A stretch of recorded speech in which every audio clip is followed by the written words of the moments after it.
nous venons de voir les études épidémiologiques. Il y a également de nombreuses études toxicologiques réalisées chez l'animal, notamment le rat, mais également chez l'humain, avec des études qui ont passionné les cardiologues, notamment nord-américains et anglo-saxons, qui sont des études randomisées en double aveugle, hautement standardisées, réalisées dans des chambres d'exposition, dans lesquelles les patients vont être exposés pendant 1 heure, soit à du diesel, soit à de l'air filtré. Ils vont être exposés 1 heure à une concentration maximale de 300 microgrammes par mètre cube en particules fines, ce qui correspond à un épisode de pic de pollution sévère, comme cela peut être le cas par exemple en Chine. Pendant 7 heures d'exposition, ils vont faire 2 fois 15 minutes de vélo, modérément, séparés par des épisodes de repos. Lorsque l'on regarde les résultats, lorsque l'on a exposé des patients coronariens stables, on observe que lorsque ces patients coronariens pédalent dans de l'air pollué via les vapeurs diesel, on observe une exacerbation de la dépression du segment ST, témoignant d'une majoration de l'ischémie myocardique. On a également observé que lorsque les patients coronariens, mais également les patients jeunes, sans antécédents, sont exposés à ces émanations diesel, on a observé une diminution du relargage de l'activateur tissulaire du plasminogène, ce qui traduit donc un risque accru de thrombose médié par une diminution des capacités de fibrinolyse. Dans cette étude, des patients jeunes ont été exposés également soit à de l'air filtré, soit à du diesel. On a transféré leur plasma dans des chambres de Badimmon dans lesquelles leur plasma est incubé avec des valves aortiques de porc. Et on a également mis leur plasma dans des cytomètres de flux et on a mesuré l'activation plaquettaire. Et on s'est aperçu que lorsque ces jeunes patients avaient pédalé dans du diesel, il y avait une nette augmentation de la formation de thrombus et il y avait également une nette activation plaquettaire. Tout ceci est résumé dans ces graphiques. Vous voyez que les patients exposés au diesel en bleu font beaucoup plus de thrombus lorsque leur plasma est exposé sur des valves aortiques de porc que ceux qui sont exposés à de l'air filtré que vous voyez en rouge. Vous voyez que la libération de l'activateur du plasminogène lorsque l'on injecte de la bradykinin est nettement diminuée chez les patients exposés au diesel, c'est la courbe en bleu. Vous voyez également, on retrouve lorsque les patients coronariens stables pédalent dans des vapeurs de diesel, vous voyez la majoration, la dépression du segment ST qui est nettement majorée en bleu lorsque les patients sont exposés à du diesel. Lorsque l'on expose également des sujets sains à du diesel par rapport à de l'air filtré, on observe également une vasoconstriction artérielle, mais également une augmentation de la résistance des vaisseaux pulmonaires lorsque l'on effectue des échographies de stress sous dobutamine. Donc il y a donc cette augmentation de la résistance des vaisseaux pulmonaires à haut débit. Ce que l'on a particulièrement bien démontré, c'est que l'exposition à la pollution de l'air, notamment au diesel, va créer une dysfonction endothéliale. On s'est en effet aperçu que lorsque les patients étaient exposés au diesel et que l'on mesurait leur flux sanguin au niveau de l'artère radiale et brachiale, on avait une altération de la vasodilatation médiée par le NO endothélial. En effet, lorsqu'on injectait de l'acétylcholine ou du nitroprussiate de sodium, qui sont des vasodilatateurs NO-dépendants, cette vasodilatation était altérée lorsque les patients étaient exposés au diesel.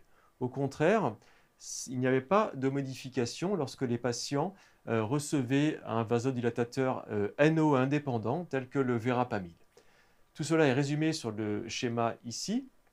Vous voyez, lorsque l'on injecte de l'acétylcholine, de la bradykinin ou du nitroprussiate de sodium, qui sont tous des vasodilatateurs endothéliaux et NO-dépendants, il y a, lorsque les patients en bleu sont exposés au diesel, une très nette diminution du débit sanguin artériel.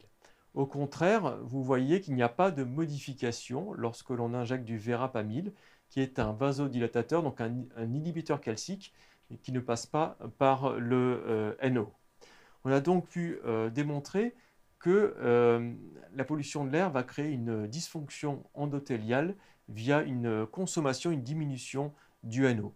On sait que cette dysfonction endothéliale est désormais un des premiers signes d'athérosclérose et que c'est un facteur de risque indépendant de maladies cardiovasculaires. Cette étude parue dans le journal Hypertension a pu démontrer que lorsque l'on incube le sérum des patients exposés au diesel ou à de l'air filtré avec des cellules endothéliales issues d'un cordon ombilical, on pouvait doser la production d'anions superoxydes, qui est donc un radicolibre. Cette étude a pu démontrer que lorsque les patients sont exposés à de l'air filtré, à de l'air ambiant, la production de radicaux libres est relativement modérée.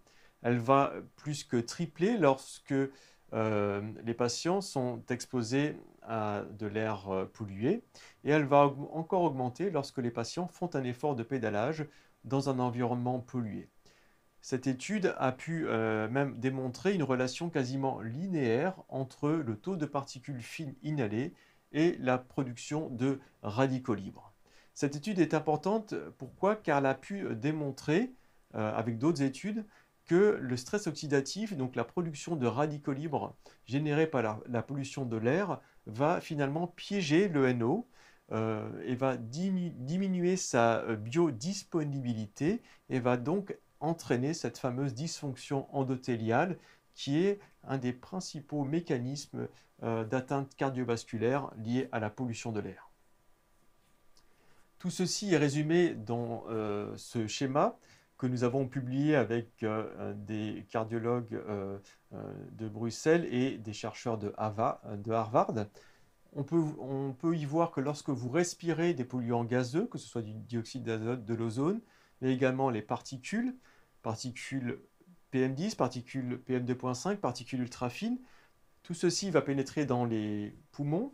Les particules ultra fines vont pouvoir passer dans le système sanguin et également les composés qui sont à la surface de toutes ces particules de combustion, les fameux hydrocarbures aromatiques polycycliques, mais également les métaux, vont pouvoir également se détacher de la surface des particules et passer dans le système sanguin.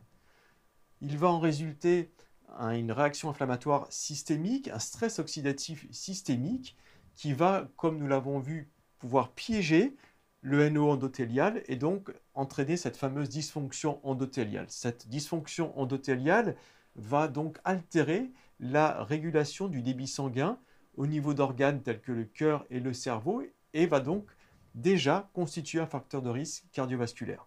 Ce stress oxydatif va également oxyder les lipoprotéines sanguines, notamment les LDL. Cela a bien été démontré chez le rat. Ces LDL oxydés vont activer l'endothélium. Ce stress oxydatif et cette inflammation va également être responsable d'une activation des leucocytes et des plaquettes. Donc avec à la fois une dysfonction endothéliale, une activation endothéliale, une activation des plaquettes et des globules blancs, vous avez toutes les conditions nécessaires à la formation d'une plaque athéromatose et donc toutes les conditions nécessaires à une athérothrombose qui pourra mener à un infarctus avec élévation du segment ST, un infarctus sans élévation du segment ST, mais également un AVC, une arythmie ou une insuffisance cardiaque aiguë.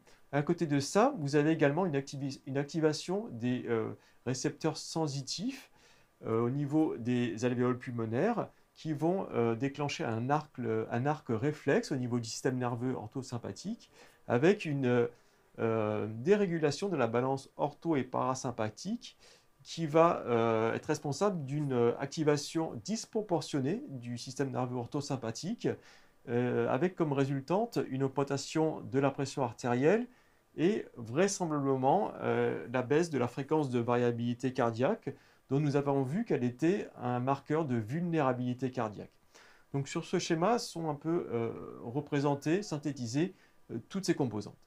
Ce qui est très intéressant, c'est que beaucoup de chercheurs ont pu démontrer que les principaux agents de cette dysfonction endothéliale et de ce stress oxydatif lors des émanations diesel étaient véhiculés par les particules, notamment les particules ultra fines.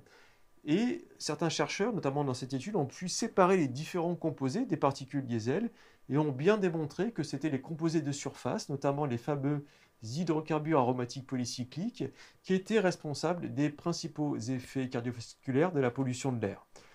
Ils ont quand même démontré que le reste des composés est également nocif, notamment les composés gazeux, en raison des gaz toxiques tels que le dioxyde d'azote, mais également en raison des hydrocarbures aromatiques polycycliques qui sont présents sous forme gazeuse. Donc finalement, ce que l'on peut retenir, c'est que la pollution de l'air a un impact majeur, indépendant, sur les maladies cardiovasculaires. Les sociétés nord-américaines de cardiologie reconnaissent désormais la pollution de l'air comme un facteur de risque indépendant de maladies cardiovasculaires. Et la Société européenne de cardiologie a également lancé l'alerte et a demandé que les normes en polluants soient abaissées. On voit sur ce graphique que l'essentiel des pathologies liées à la pollution de l'air sont véhiculées par les particules, notamment les particules ultrafines, et également, mais dans une composante moins importante, par les gaz, notamment par le dioxyde d'azote. On a vu que l'exposition à la pollution de l'air, notamment sur plusieurs années, va s'accompagner d'une majoration du risque d'accidents vasculaires cérébraux, une majoration surtout du risque d'infarctus véhiculé par une athéromatose plus précoce et plus importante. Les pics de pollution vont également s'accompagner d'une majoration du risque d'arythmie, d'arrêt cardiaque et également d'insuffisance cardiaque.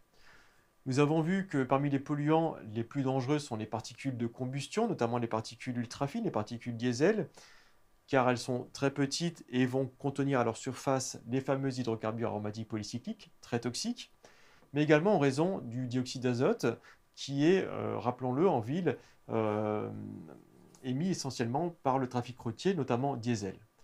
On a vu qu'il n'y avait pas de seuil en dessous duquel il n'y avait pas d'effet. Toutes les études prospectives européennes ont démontré que la pollution de l'air était toxique même en dessous des seuils européens.